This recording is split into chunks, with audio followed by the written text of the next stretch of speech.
शुरू हुआ है और अगले जुमे तक ये जारी रहेगा।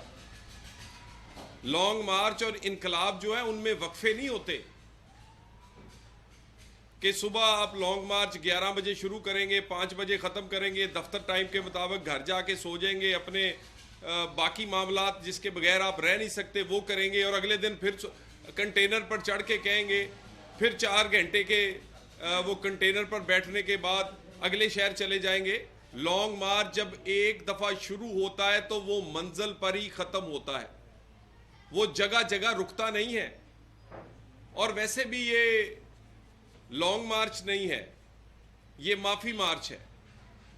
खान साहब माफ़ी मांगना चाह रहे हैं कि मुझे माफ़ कर दें, मैं बहुत अच्छा बच्चा हूं, मेरे से जो गलतियां हुई हैं आइंदा नहीं करूंगा, मैं पूरा कहना मानूंगा, मैं बेहतरीन गुलाम हूं। 4.25 साल में जिस तरह आपकी गुलामी की है उसी तरह मजीद करूंगा, मुझे माफ़ी दे दें। तो ये आज़ादी मार्च नहीं है, ये माफ़ी मार्च है। और इस मार्च में 11 बजे का टाइम था, 4 घंटे बाद 20 मिनट के खिताब पर यह मार्च फिर एक दफ़ा उस पर वक्फा आ गया है। पंजाब हुकूमत का इस पूरे मार्च में क्या रोल है? हर डिस्ट्रिक्ट का डीसी बसें पकड़ पकड़ के पीटीआई के लोगों को और सरकारी मुलाजमीन को हाजिरियां लगाकर उसमें बिठाकर रवाना कर रहा है। पंजाब हुकूमत की पूरी कारकर्दगी अगर एक लाइन में बयान की जाए तो वो ये है, 50 जलसे और 1 लॉन्ग मार्च, उसके अलावा कुछ नहीं किया परवेज लाई ने। गरीब का आटा खा गया है, आज आटा जो है वो 100 रुपए का भी नहीं मिल रहा। 200 यूनिट मुफ्त करके गया था हमजा शहबाज, वो 200 यूनिट खा गए हो। सिर्फ अगर एक चीज पे तुम्हारी नजर है कि इमरान खान के जलसे भरने कैसे हैं, इमरान खान की सियासी मार्च और जलसे भरने पर तवज्जो है और कोई काम नहीं पंजाब हुकूमत को। शर्म आनी चाहिए। सरकारी पैसों से, सरकारी बसों से, सरकारी मुलाजमों से कौन सा इनकलाब आता है? कौन से लॉन्ग मार्च और कौन से एहतजाज और इनकलाब जो है वो सरकारी मुलाजमों को हाजिरी लगाकर जबरदस्ती भेजने से आएगा?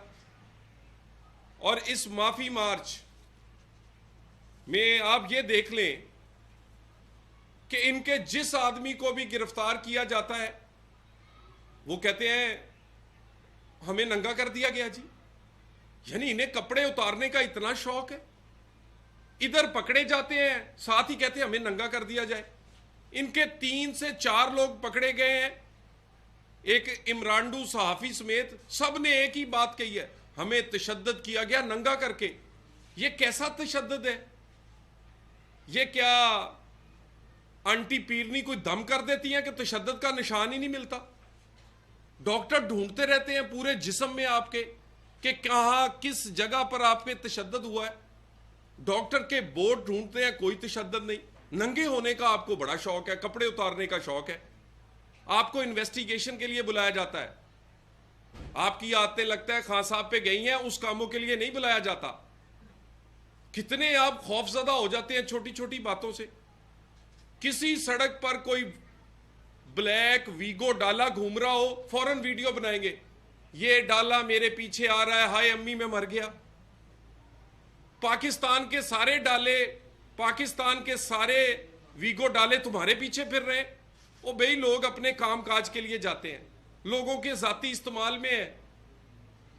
कोई पुलिस की गाड़ी तुम्हारे घर से गुजर जाए, मूवियां बनाने लग जाते हैं, पुलिस आज मेरे घर के इर्द गिर्द फिर रही।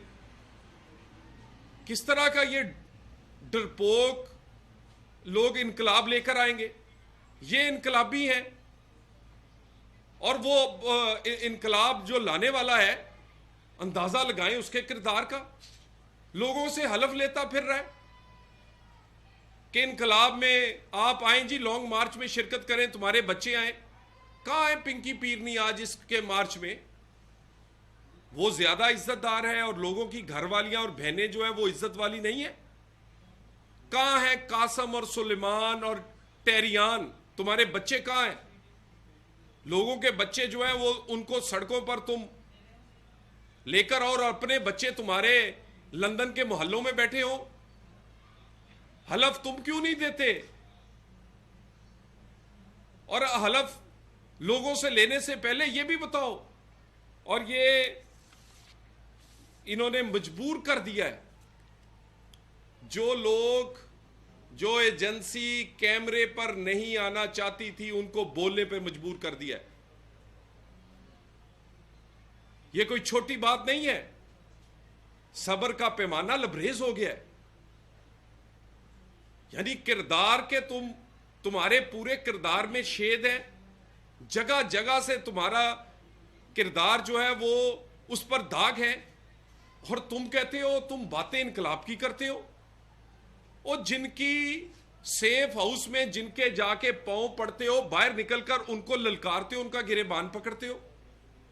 तुमने मजबूर कर दिया उनको बोलने पर।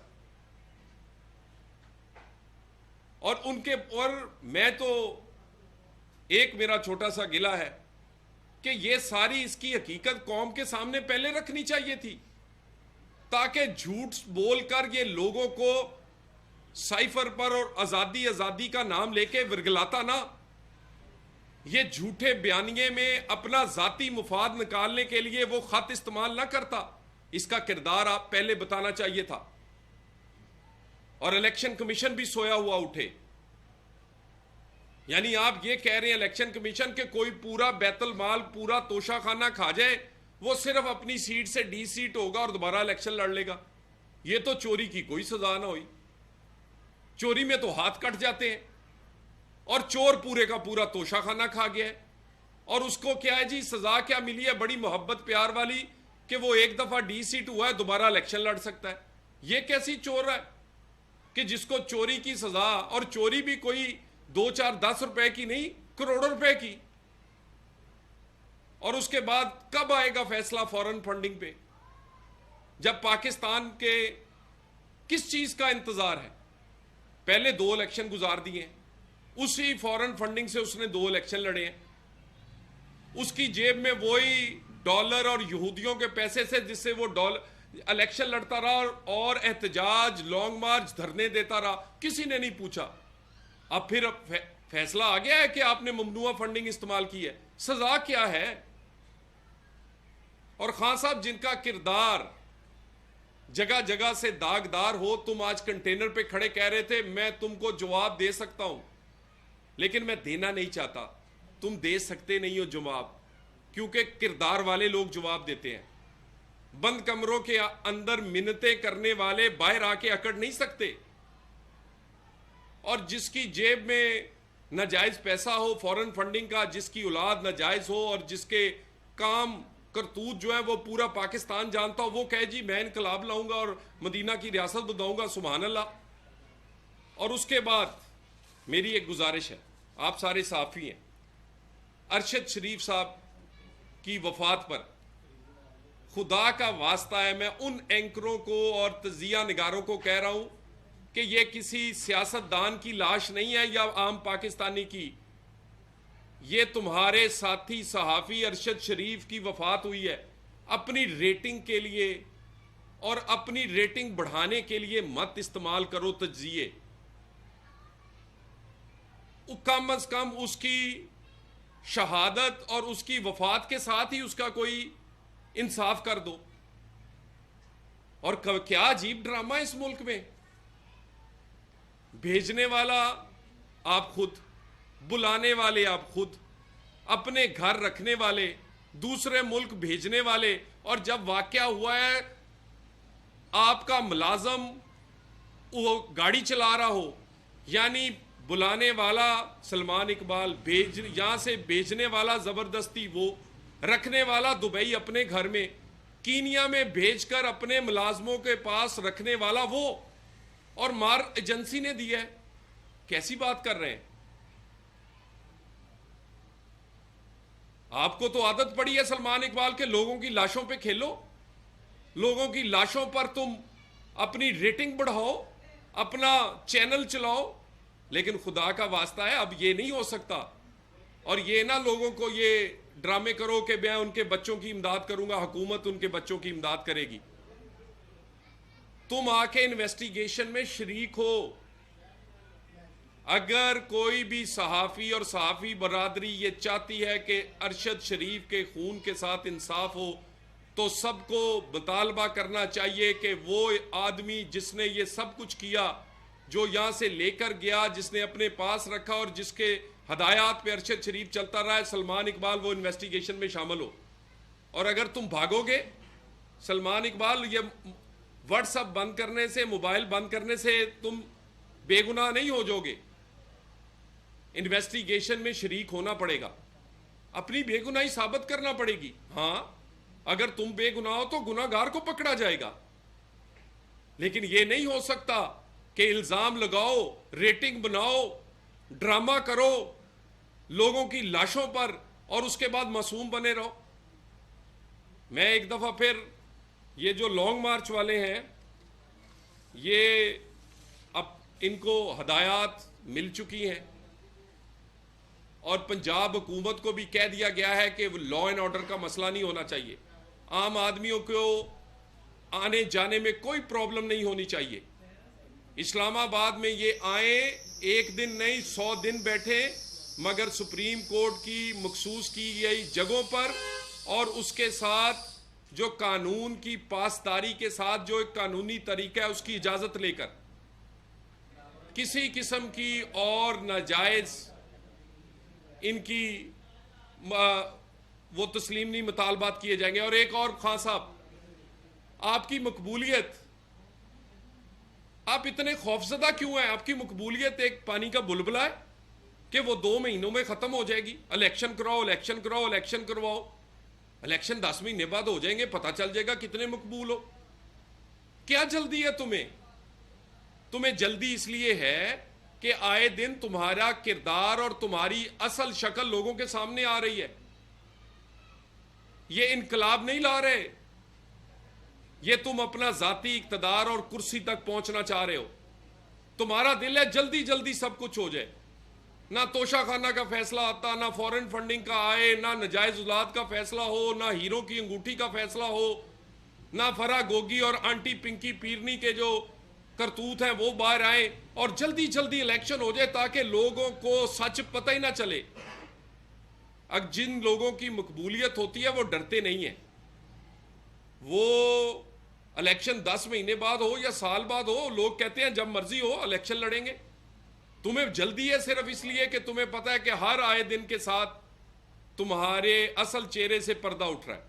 बहुत शुक्रिया, बहुत मेहरबानी। कोई क्वेश्चन? आपने कहा जो चोटों के निशान है मिटा दिए जाते हैं। आजम खान ने भी प्रेस कॉन्फ्रेंस में कहा कि ये 2 अफसरों का नाम लेके कि उन्होंने मेरी चोटों के निशान मिटा दिए।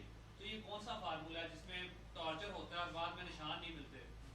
ये यानी मेरा ख्याल है सबसे ज्यादा हैरानगी की बात, ये सबसे एक अहम बात ये कि जाते ही कपड़े उतर जाते हैं। जितने लोग पकड़े गए हैं उनके पास और कोई नहीं, मेरे कपड़े उतार दिए, और कपड़े उतारने के बाद तशद्दुद करने के बाद निशान कहां चले जाते हैं, हम तो खुद हैरान है। ये कोई आंटी पिंकी पीरनी कोई दमशम करती हैं, कोई फूक मारती हैं, मेरा ख्याल निशान ही नहीं रहता। और ये सारी एक ड्रामाबाजी है। नहीं तो तशद्दुद जो है उसके निशानात बड़े वाजे होते हैं और पता चल जाता है कि तशद्दुद हुआ है। ड्रामा करने से ये नहीं बंदा कह सकता कि तशद्दुद हुआ है कि नहीं हुआ। आर्टिकल 149 वफाक की तरफ से लगाया गया है। तमाम सूबों के जो एडमिनिस्ट्रेटर्स की पावर्स ली गई हैं कि इनको रोका जाए, नज़्म ज़ब्त को कायम रखा जाए। उसके बावजूद ये स्टार्ट किया जा रहा है, रास्ते भी ब्लॉक किए जा रहे हैं, लोगों को परेशानी का सामना भी है। देखिए, वफाकी हुकूमत जो है वो सारी चीज़ों का जायज़ा ले रही है। आम आदमी को किसी जगह भी अगर रुकावट होगी तो वफाकी हुकूमत, अगर सूबाई हुकूमत नाकाम हुई तो वफाकी हुकूमत डायरेक्टली फिर इंटरवेन करना उसकी मजबूरी होगी, क्योंकि पाकिस्तान में अमन बरकरार रखना, पाकिस्तान के लोगों के, शहरियों के आइनी कानूनी जो हकूक़ हैं आने जाने के और अपना कारोबार करने के, स्कूल कॉलेज और अपने रोज़मर्रा ज़िंदगी के, उसमें कोई रुकावट हुई तो वफाकी हुकूमत मजबूर होगी कि डायरेक्टली इंटरवेन करे। अच्छा तलार साहब, ये बताइएगा कि आज से 1 साल पहले जो आज पीटीआई का बयानिया है, वही बयानिया एस्टेब्लिशमेंट के हवाले से आपकी पार्टी का था, और तब मियां नवाज शरीफ साहब जो है वो उस वक्त के DGISI का नाम भी लेते थे, और तब उन्होंने तो कोई इस तरह की प्रेस कॉन्फ्रेंस नहीं की।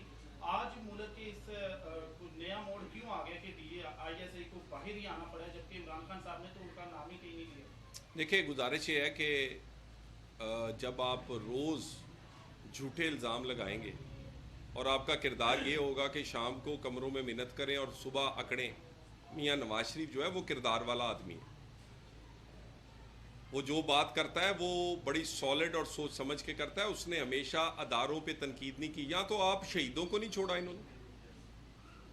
ये तो पाकिस्तान में पहली दफ़ा हुआ है कि शहीदों को और पूरे पूरे अदारे को निशाना बना रहे हैं। और जिसको आप रात की तारीकी में एक्सटेंशन ऑफर कर रहे हैं, सुबह उसको कैसे तनकीद कर सकते हैं? तो ये जो कौलो फेल का तजाद है और लोगों को गलत हकाइक बताकर पाकिस्तान की फ़ौज के बारे में मुतनफ़र करने की कोशिश की जा रही है, उस पर ज़रूरी हो गया था कि अदारे अपनी पोजीशन लें। देखिए जी, कोई ना मासू गैस चलाना चाहते हैं, ना हम लाठी चार्ज करना चाहते हैं, ना किसी को गिरफ्तार करना चाहते हैं, लेकिन कोई गैर कानूनी या चढ़ाई की कोशिश की गई इस्लामाबाद में और वो उस रस्तों से और उस जगह से हटके हुई जो कि इनको दी जाएगी, यकीनन फिर हर ऑप्शन इस्तेमाल की जाएगी गिरफ्तारी में। असर बताइएगा, अरशद शरीफ साहब की मौत बहुत बड़ा सानिया है, ठीक है, तो वफाकी हुकूमत इसमें अपना इन्वेस्टिगेशन में कहाँ तक खोलते हैं? देखिए, यकीनन मेरा ख्याल है जिससे जितनी वफाकी हुकूमत ने इस दफ़ा जिस तरह JIT बनाई है, जिस तरह टर्मिनल एक कमीशन बनाने का फ़ैसला किया है, जिस तरह वज़ीर आज़म ख़ुद इस चीज़ों को देखते रहे हैं और उसके बावजूद कि वो सऊदी अरब के दौरे पर थे, और जिस तरह उनकी बॉडी को वहाँ से मंगवाने के लिए वहाँ पर उनके घर वालों को फैसिलिटेशन, यानी हर मौके पे हर कदम पर ये अरशद शरीफ हमारे एक पाकिस्तानी थे। वो तो बेचारा पता नहीं किस तरह किन लोगों के हथे चढ़ा रहा है, नहीं तो उससे ज़्यादा सख्त स्टांस लेने वाले, ज़्यादा सख्त मौक़िफ़ लेने वाले आज भी पाकिस्तान में अपना काम करते हैं, तनकीद भी करते हैं और किसी को जान को ख़तरा नहीं। Thank you. असद।